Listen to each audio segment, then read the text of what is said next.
I know, that was sarcastic. Just a gentle reminder, your first quiz in here will be available this Thursday and Friday.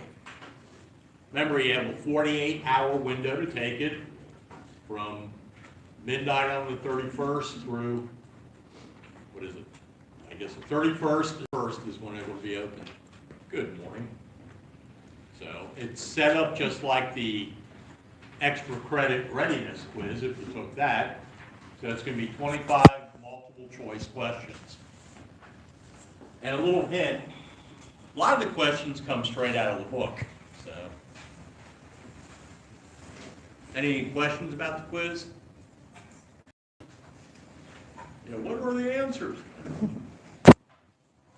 No? All righty. Good luck, folks. Now, on Friday, we had just finished sinking the Spanish fleet in Manila Bay. And this was Dewey's flagship, if you recall, the Olympia. And here it is today, by the way. It's now a museum at the Independent Seaport Museum. Good morning. Good morning. And by the way, the ship is in need of repair. Unfortunately, it's a private organization and they need to get the thing fixed, but it'd be a shame to lose that. And here's Commodore George Dewey the Victor, Admiral Dewey, Philippines campaign, ill-fated Charles Gridley.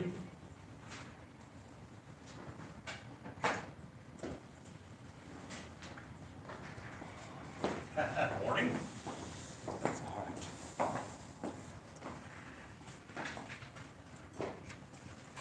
You guys didn't miss anything yet. I was just going through some pictures, catching up.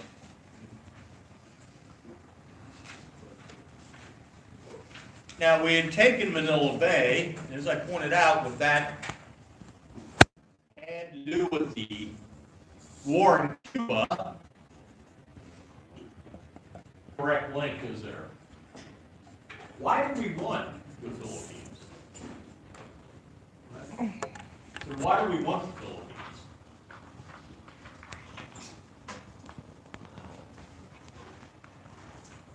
Like I said, God knows it has nothing to do with the war in Cuba. Safe resource. Well, yeah, it's a resource. It's not one you mine. But... No.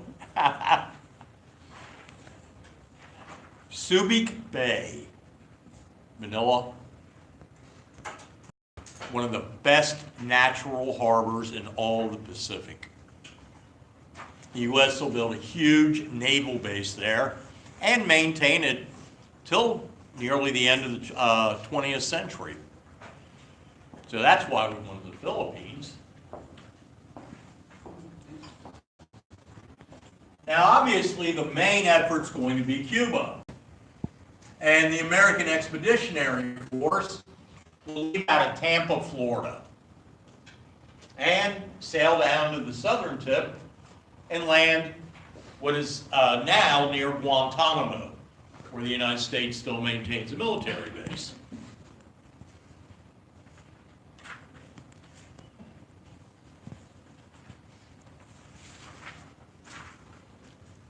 In June of 1898, 17,000 American troops land around Guantanamo, mostly around Siboney and Daiquiri. Yes, that's what the drink's named after. And they're joined by 5,000 Cuban rebels. They're up against about 150,000 Spanish regulars on the island. So the Americans are outnumbered, but the Spanish are spread all across the island because they didn't know where we were going to land. So they can't concentrate their forces.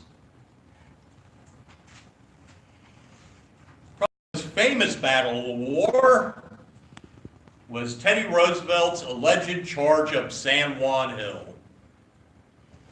And like a lot of battles in American history, we don't get our hills right. By the way, this is one of the volunteer generals in the war, Major. He was an ex-Confederate general. So you can imagine how old he was at that point. He still served decently as a field commander, but to show you how his mind might be a little muddled, in one of his biggest battles, he pulled his sword, turned to his men, and said, "Follow me, men, let's get those damn Yankees." I mean Spanish. Sort of forgot what battle he was fighting. Here he is with President McKinley, two former Civil War generals together. Here are American troops in Cuba.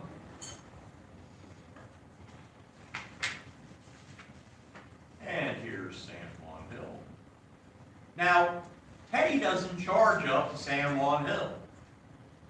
He charges up the first hill, Kettle Hill. So we never get our hills right in American history. The Battle of Bunker Hill, most famous one probably from the Revolution, was actually fought on Breed's Hill. So we never get our hills right. There will be a Battle of San Juan Hill, but it'll be smaller, and Teddy will have nothing to do with it. So the real charge, the thing that makes him famous, is actually Kettle Hill. The reason they did that, the reporters didn't think Kettle Hill sounded Spanish enough. You're in Cuba fighting. You don't charge up Kettle Hill. You could do that in central Ohio, right? Nothing exotic about that. So they purposely listed the wrong hill. And by the way, Teddy Roosevelt may have rode his horse up the hill, but his men walked. They're the first volunteer cavalry. You know why they walked? Because the Army supply system was so incompetent, they forgot to ship the horses. You got a cavalry regiment with no horses. That's smart, isn't it? Like sending a tank battalion into battle anymore without tanks. They weren't alone. Two other regiments charged up that hill that day. Credit for it. The 9th and 10th Cavalry, the famous Buffalo soldiers, the African American soldiers. In fact, they were often at the time credited with the victory. But the white newspapers didn't want to give them credit. Teddy was also already something of a celebrity. And the Rough Riders, that seemed more, exotic and romantic, this volunteer unit, so they get all the credit. The 9th and 10th largely get left out. By the way, one of the young lieutenants that charged up that hill that day with the 9th Cavalry, and he was white. Unfortunately, the Army was segregated, but the black units also had some white officers. They had a handful of black officers, but most of the officers were white. And one of the young white officers is somebody we will be talking about again in the future. Lieutenant John J. Pershing. Where's he going to crop up again? He's going to be the commander-in-chief of American forces in Europe during World War I. He's the famous Blackjack Pershing. And that's how he got his nickname, by the way, because he used to command black troops. So anyway, we'll be hearing about him again. To illustrate my point, how the 9th and 10th basically got edited out of the victory. Here's an uncropped photo showing Teddy Roosevelt here in the middle, members of the 1st U.S. Volunteer Cavalry, some other white troops, and the 10th Cavalry, all in this large victory photograph. You can see here, members of the 10th, here. Here's the one that gets shown in the newspapers. Look what's missing. They cropped the 10th out of the picture. It's just the white troops now.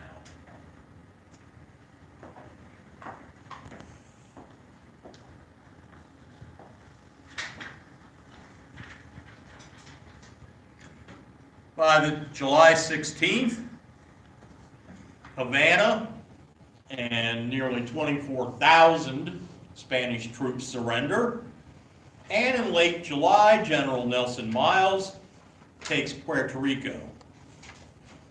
By that point, the war is largely over.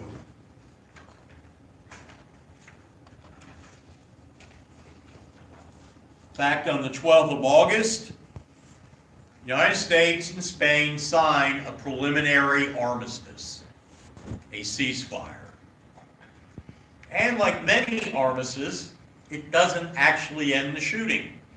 The very next day, U.S. forces storm and take Manila in the Philippines.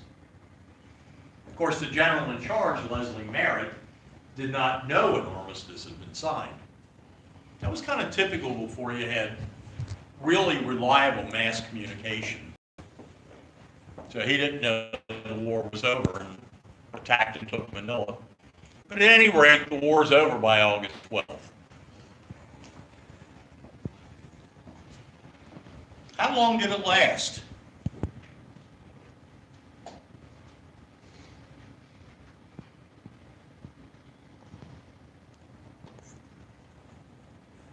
Lasted a whopping 4 months.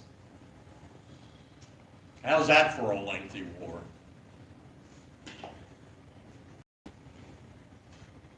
Vietnam lasted about 12 years. How long have we been in Iraq? So this was by war standards. This was a cup of tea, folks. This was a short war. And on December 10th, 1898, United States and Spain signed the Treaty of Paris, ending the Spanish-American War. If you're ever on Jeopardy and you can't think of where a treaty was signed, pick Paris. More treaties have been signed there than any other city. You can imagine why, right? If you have to go negotiate a treaty, why not do it in Paris? The American Revolution ended with the Treaty of Paris, for example. The Vietnam War ended with the Paris Peace Accords. World War I will end with the Treaty of Versailles. Where's Versailles? Right outside of Paris. And in February 1899, the U.S. Senate ratifies the treaty 57-27. Remember, to ratify a treaty, you need a 2/3 vote. So it gets the requisite number. And the results of the war: Cuba is granted its independence from Spain. Spain cedes Puerto Rico, Guam to the U.S., and we agree to pay $20 million for the Philippines. Another long-standing tradition in American history, as some of you folks that had me in History 1 know. First, we take the land, and then we offer to pay for it.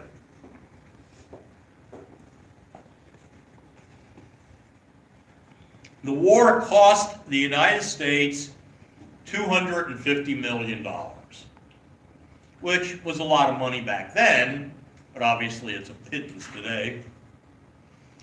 It also cost us, however, 5,462 dead. Do you know how many of those were actually from combat? 379.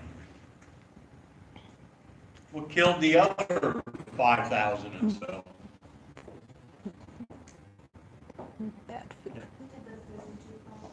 Oh, the food, yeah, killed hundreds of them. Made thousands of them sick too. Yeah. Heat stroke, sunstroke killed a bunch of them. Disease. There you go. The big three. Way to go, guys. Malaria, yellow fever, killed thousands of them. And by the way, a lot of them, once you get malaria, it's not like getting the flu. Even when you get over it, you now have that in your system, and it can reoccur at any time. One of my former professors, one of the guys I studied Vietnam War history under, actually, and he was a Vietnam veteran. Had gotten malaria as a Marine in Vietnam, and this was a big, strong dude, was a black belt in karate and that. When that would hit him, and I seen it hit him like once or twice, it reduced him to a quivering little baby. I mean, that bad, and that was years after getting malaria. So the moral of the story today is don't get malaria. But keep in mind, it's the disease that unfortunately keeps on giving. How do you do? Don't go somewhere particular? Yeah, if you can avoid, but you can protect yourself. Quinine, Off. please. Off. Oh, no, you take it. Yeah, not like, no, that ain't gonna do you any good, especially where I've been. No, you take quinine. It's very bitter, sucks, but it keeps you from getting malaria. I've been to Vietnam doing research and that. And certain places I've been in Vietnam, I've had to take quinine. Work to do. Yeah, works fine, you just have to make sure you take it, so. I didn't have to take it the whole country, just when I was like down in the Delta or someplace like that. So keep in mind, not only were there a lot of dead, there were thousands that came back extremely sick and never did quite recover from malaria. The famous Rough Riders lost 3 officers and 57 dead.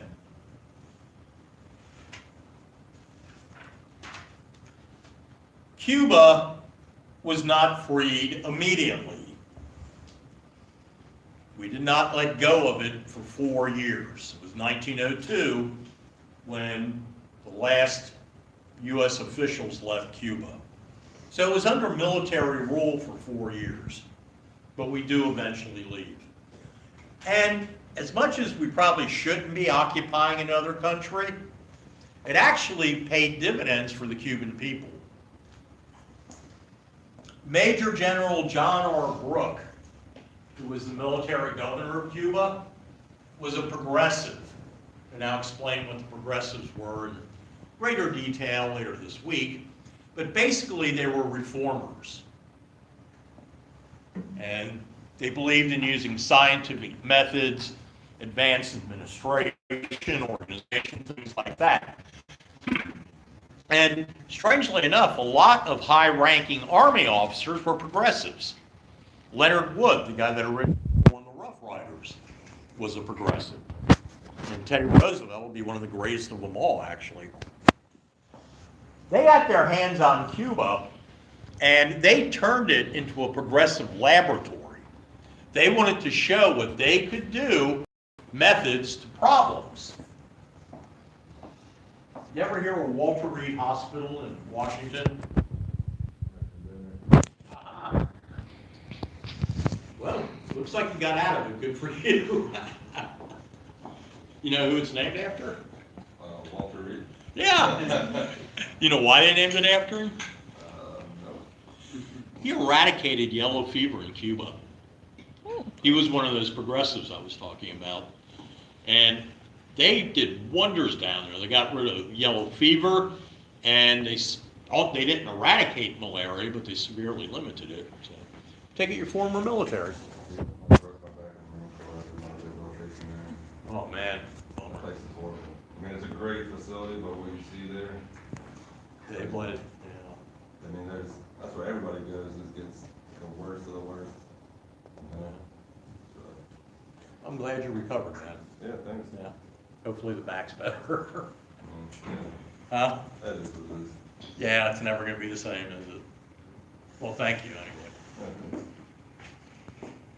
But they eradicate yellow fever, they severely limit malaria, they reorganize the government, they bring certain services to Cuba that they had never had before.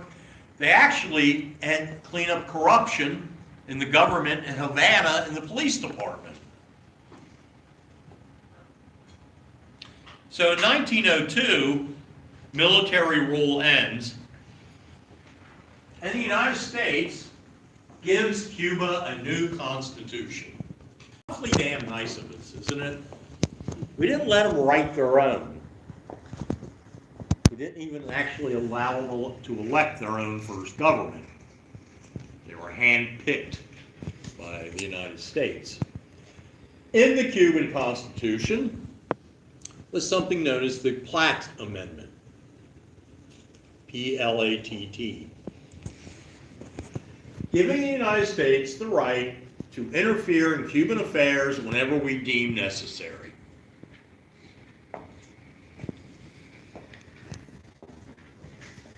How would you like that if foreign power stuck that in our Constitution? Cubans never did like it. And we used it. We interfered militarily in Cuba just a few years later, and we're doing it again down the road. That Platt Amendment isn't exercised from their Constitution until Franklin Delano Roosevelt becomes president. He allows them to get rid of it in 1934 as part of his so-called good neighbor policy towards Latin America. So we give Cuba its independence, but we always keep our hand in there. And that's going to lead to problem down the road. So the United States has now conquered a great world empire, and on top of that, we are now considered a world power for the first time.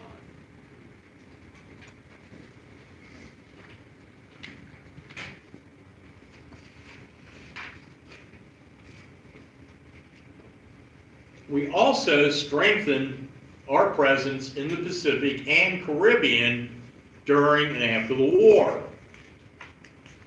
We not only acquired Puerto Rico in the Caribbean, as I pointed out. In 1917, we buy the Danish Virgin Islands. That's how we acquired the Virgin Islands. We also acquired Guam,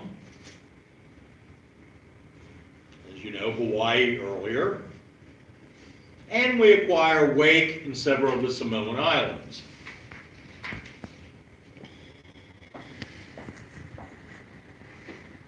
We are part of the so-called new imperialism now. See this map? Not that map, this map. See all these green dots here? Those are now all American possessions across the Pacific. And notice, remember I said about the cooling bases, naval bases? You now sail from San Diego to Hawaii, to Midway, to Wake, to Guam, to the Philippines. We have our chain of bases now across the Pacific.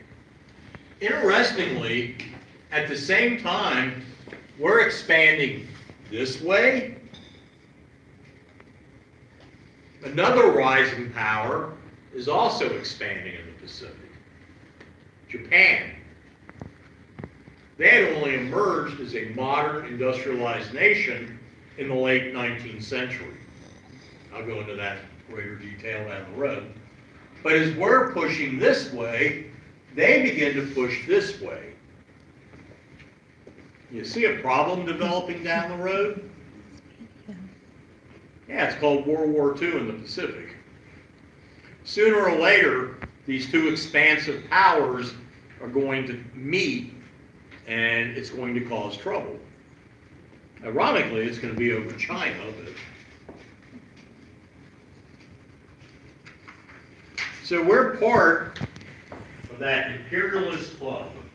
We're not a major player by any means. This gives you some idea of what the United States and other European powers are doing. Here's France. They control this. They control large sections of Africa. I mean, France is this big. Look at what they control. The British. All of this in green is British. That's why they said the sun never sets on the British Empire. They had possessions all around the world. Somewhere the sun's shining on a British possession.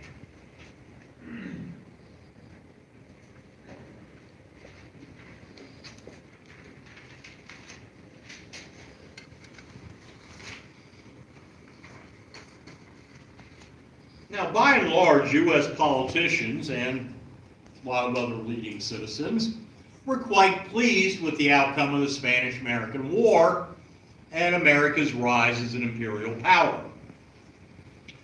Secretary of State John Hay called the Spanish-American War a splendid little war.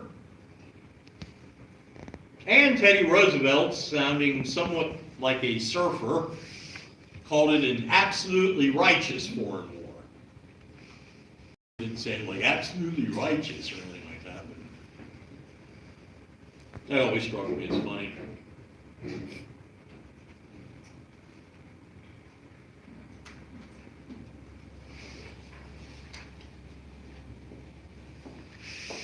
One of the examples in the United States becoming an imperial power, that's not it, was the so-called Boxer Rebellion in China. European nations had taken advantage of Chinese weakness and had forced the Chinese to grant them so-called spheres of influence, meaning there were sections of China that only the French could trade in, and French law was paramount over Chinese law. Or the British concession, where British law trumped Chinese law. Russia had a concession, Japan had a concession. The United States was the only country that didn't. We pushed something called the open door policy, free trade in China. And on one hand, that sounds more fair and honest, doesn't it? It was largely because we hadn't gotten our foot in the door yet. We had to break these spheres of influence. And we finally do convince the Europeans to let us in, but it has repercussions early on. In 1900, a group of Chinese revolt against all this Western influence and dominance in their country.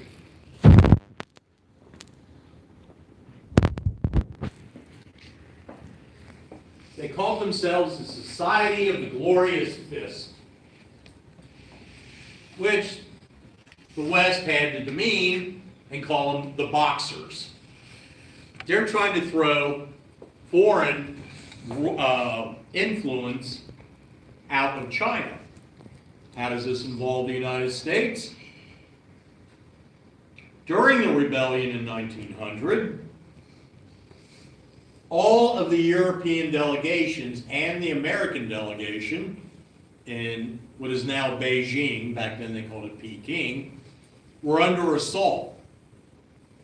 The Boxers were trying to overrun them and probably would have slaughtered them all.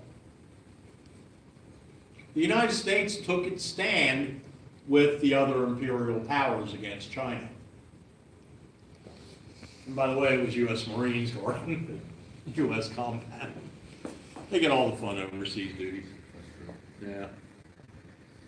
Imperialists. And by the way, the siege in Beijing is relieved by an international army, mostly Japanese, for one good reason. They were the closest. They suppressed the Boxer Rebellion, and Western and Japanese exploitation of China goes on. But the United States is now part of that club. In earlier years, we would have been seen as apart from that, aloof from that. That would have been against our principles. But now, you have Uncle Sam. By the way, how is that for a racist image of the Chinese? But he's got 2 battleships on each hand. That's what.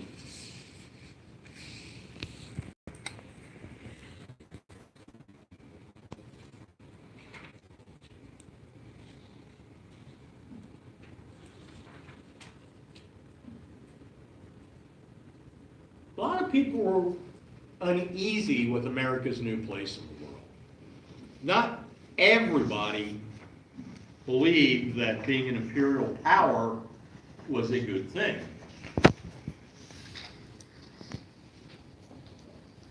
And that wasn't the only thing they were upset about.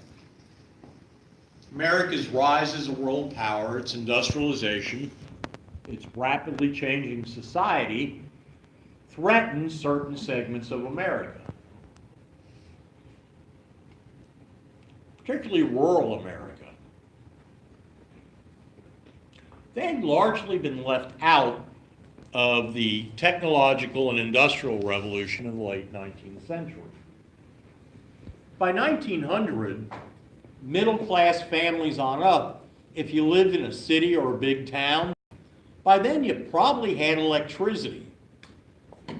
You probably had a telephone. You live out in the middle of Ohio or Kentucky or Indiana or, God forbid, North Dakota. I don't think they still have phone service out there. They don't in some places, I mean. You don't have any of these things. You're still living in the 19th century.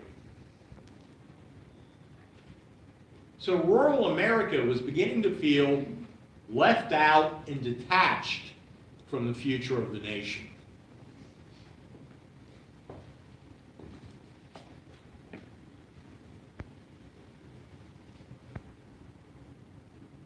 We see a lot of it happening today, but even back then, people started feeling distanced from the businesses, the companies, the banks they do business with. I don't know, most of you folks probably haven't grown up in a time when you could call a business and actually get a human being. Not a menu or a robot or a recording. Back in the 19th century, around the time of the Civil War, 1870s, if you went to the local dry goods or grocer, you knew that person. They grew up in the same town you did usually. Their kids went to the same school. Same with the local banker. It cracked me up when, you know who Wilbur Owen is? And you're probably lucky.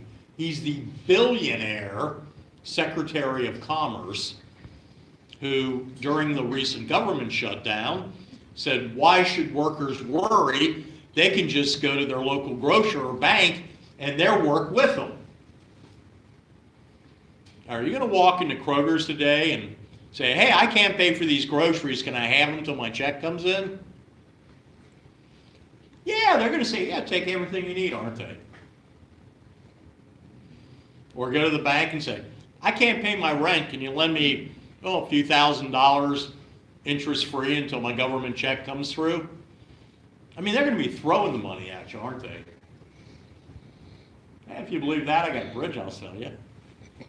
It's already in place, you can charge for it. No, of course they're not going to do that. And that was what's beginning to happen to rural America back then. The local dry goods store owner, the local banker, they're not local anymore. Increasingly, they belong to national chains. This is also the era of the rise of advertising and all that. It's also the rise of chain stores, chain grocery stores, and things like that. Banks with branches all over the country. Things aren't local anymore. You're being left out of technology, your ability to connect to these things. is no longer there.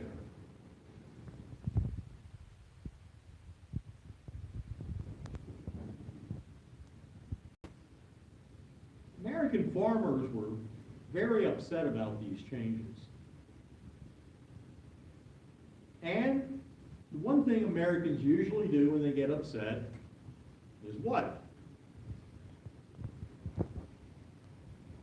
Okay, after you get drunk. Riot. Huh? You riot. You're right. That's when we get off.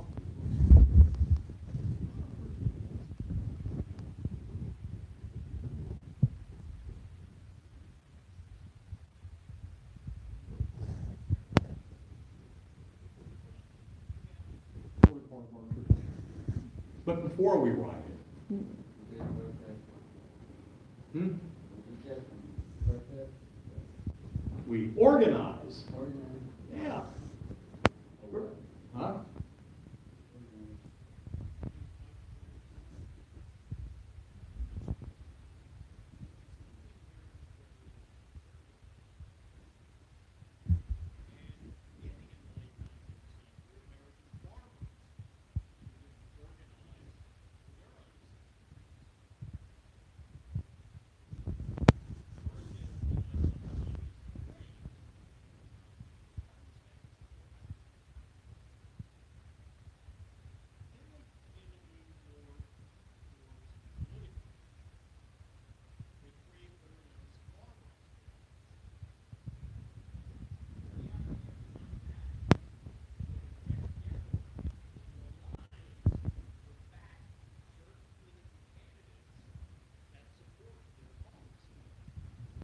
So there are interest groups backing political candidates. The problem is, they didn't have their own political party. They were backing either Democrats or Republicans, depending on what, that person was saying. And they get a lot of people elected, but what's the drawback?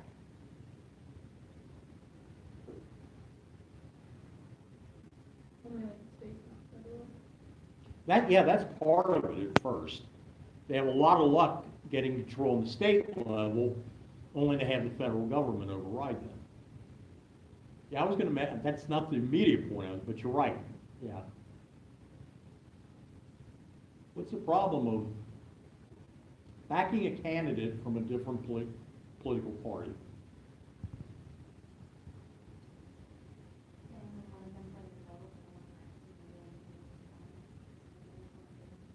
Yeah, you can't, not that they're that cynical, but yeah, once you get them elected, they're gonna have other priorities. You may have backed them, but they might be a Republican first or a Democrat first. They're gonna go along with their party.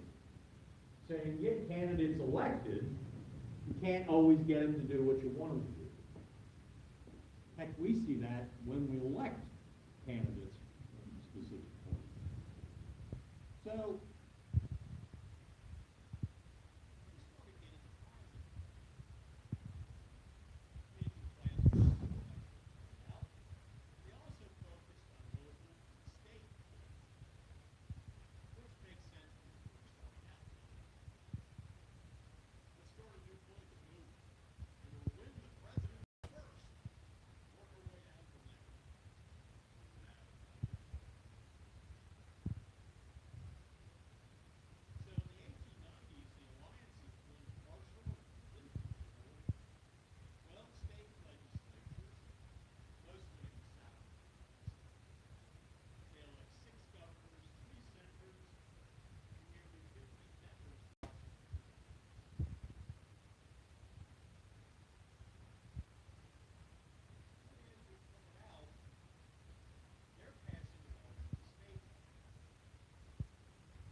we're the railroad.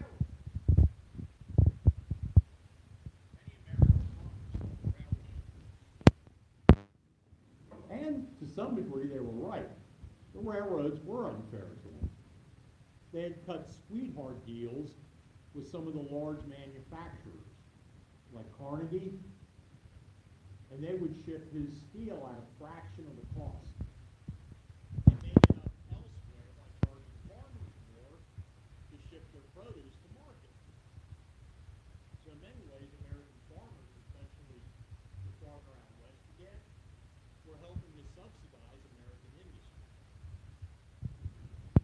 and making the railroads richer. So they passed laws regulating the railroads. What's the problem with that?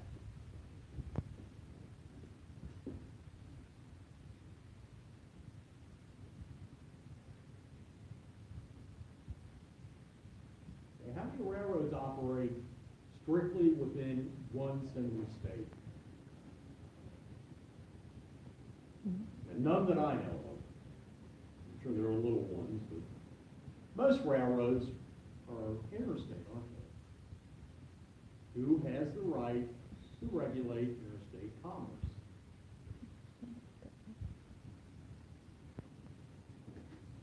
Civics 101, folks.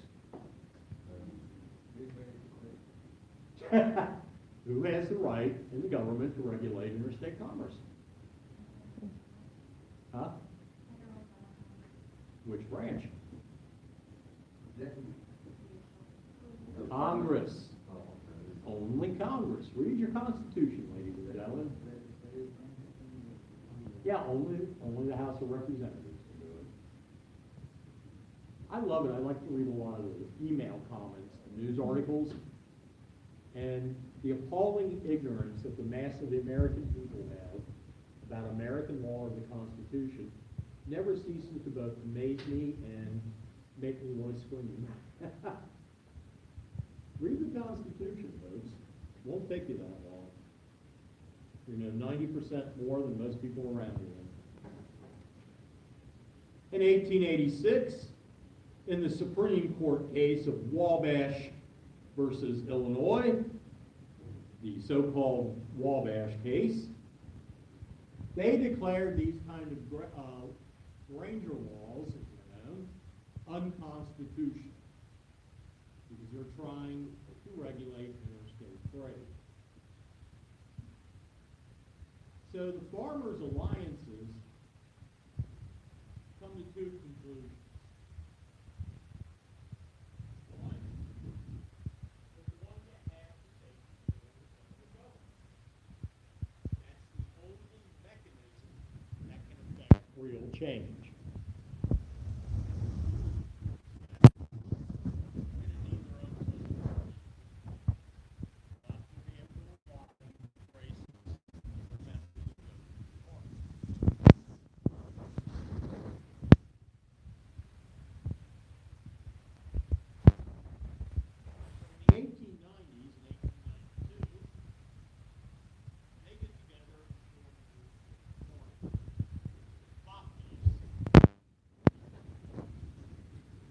By the way, that term is now common in American politics, isn't it?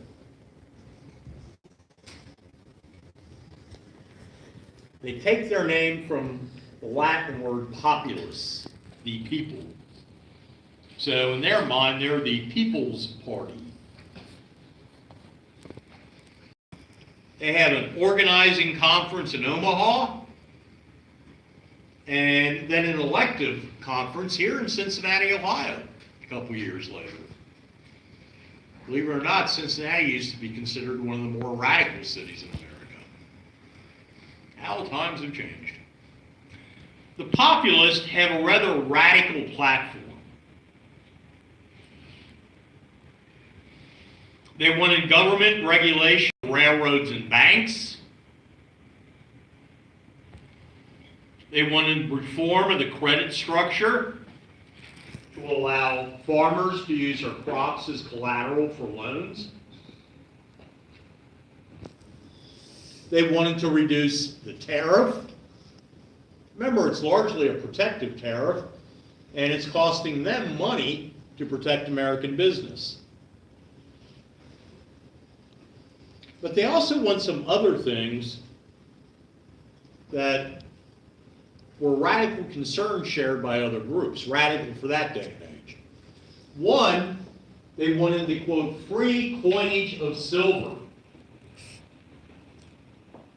The American economy and the financial structure was based on gold back then. And the U.S. government only coined gold money or if they issued paper money, it was backed by the equivalent in gold. This was actually limiting the economy because there's only so much gold, right? The populists argued that we had tremendous amounts of silver. That's a precious metal. It's often been used in money, right? Coin silver. They get more money in circulation and expand the economy. And by the way, they were right about that. And to show you that everybody has not a single motive for doing things, but often many, another reason the farmers wanted to coin silver, it would cause inflation. You have more money out there, inflation. You know why they wanted inflation? Make it cheaper to pay off their loans. And by the way, they had the banking of Colorado politicians on this. You know why? Where's a lot of that silver going to come from? In Colorado, yeah. Uh-huh. But they advocated the free coinage of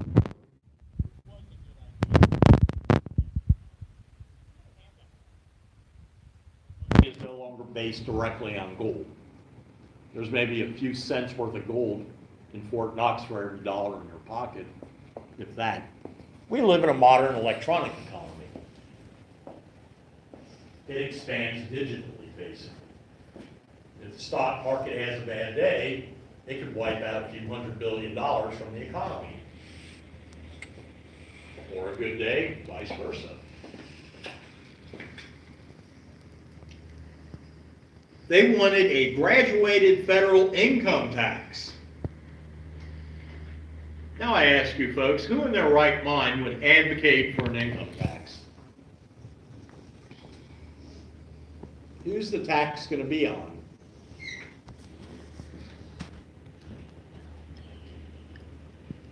Only the rich. They weren't advocating for a tax on us. They were advocating that these new multimillionaires and billionaires pay their fair share. Andrew Carnegie was a billionaire, didn't pay a single cent in federal taxes. Neither did Rockefeller. So their concern was that the wealthy pay their share. Unlike some modern politicians who are so afraid the wealthy are paying too much. I always felt sorry for millionaires, don't you? No. They wanted other radical things. My God, they wanted a 40-hour work week. What were they thinking? And by the way, I don't know too many farmers. I'm urban. But the few I know work a hell of a lot more than 40 hours a week. So why are radical farmers arguing for something that's going to benefit Eastern industrial workers? So they can get more voters. Way to go. You're on the way to becoming a political operative there. Yeah. They want to attract other voters. They know a party of basically pissed off farmers isn't going to win a lot of elections, is it?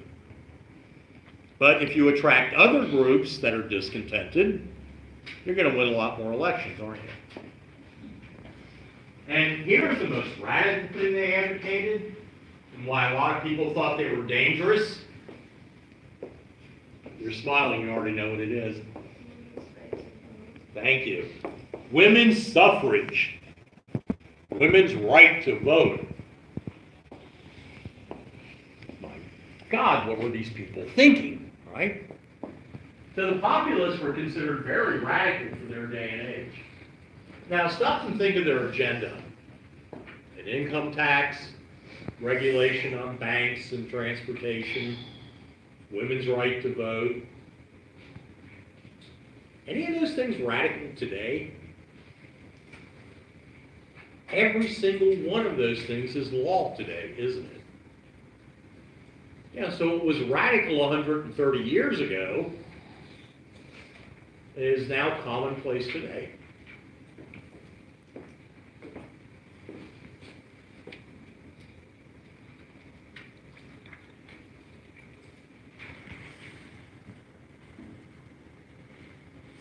They also advocated political reform.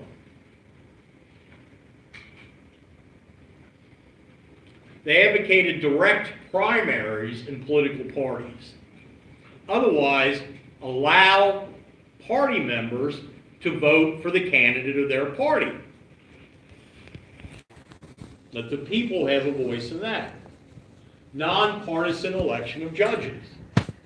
You ever wonder when you go to vote, I hope to God you folks vote, why all the other politicians have a party next to them, but judges don't? In most states, it's technically illegal for judges to run on a partisan ballot. The idea was to try and separate them from partisan politics. Hasn't worked, but that was the idea behind it. And they advocated the direct election of senators. Who elected senators back then? I don't know. He's still in office. Please? The senator's still in office. Yeah, most of these guys are dead now. But they still be. Thank you. Yeah, the state legislatures. The average person never had a vote in who your senator from your state was going to be. It was the states that elected.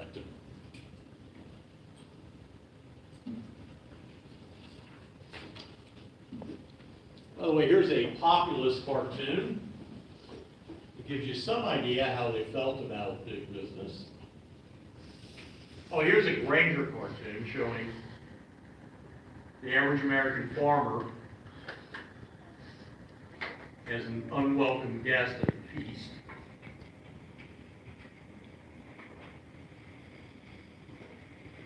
And here you go.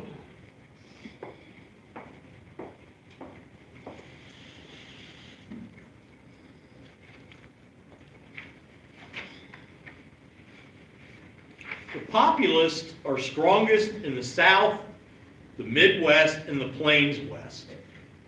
But they had very little support, and I mean very little, in the industrialized Northeast. They do quite well in their first national election in 1892. Their presidential candidate, James Weaver, gets well over 1 million votes and 22 electoral votes. They also win several governorships and things like that. So they believe that by 1896, they might have a chance of winning the presidency. And ironically, they find their next candidate at the Democratic National Convention that year. In 1896, one of the Democratic candidates, Nebraska Congressman William Jennings Bryan, electrified the convention hall with his so-called Cross of Gold speech. He was advocating free silver. He said, "I shall not crucify this nation on a cross of gold." We've got a larger excerpt online if you care to see it. By the way, here's the populist candidate for president in 1892, another former Democratic congressman. And here's William Jennings Bryan.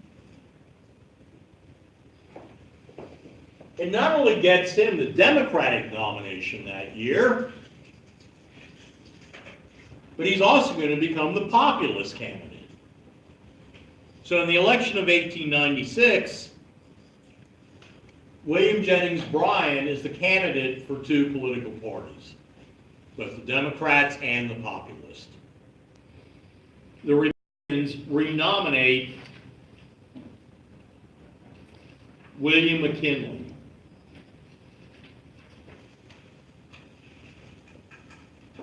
And before I leave, or let you out of here today,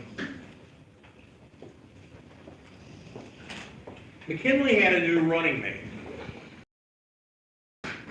Hero from the Spanish-American War, Teddy Roosevelt, was making a royal pain of himself to the conservatives in the Republican Party by turning New York State into a progressive laboratory.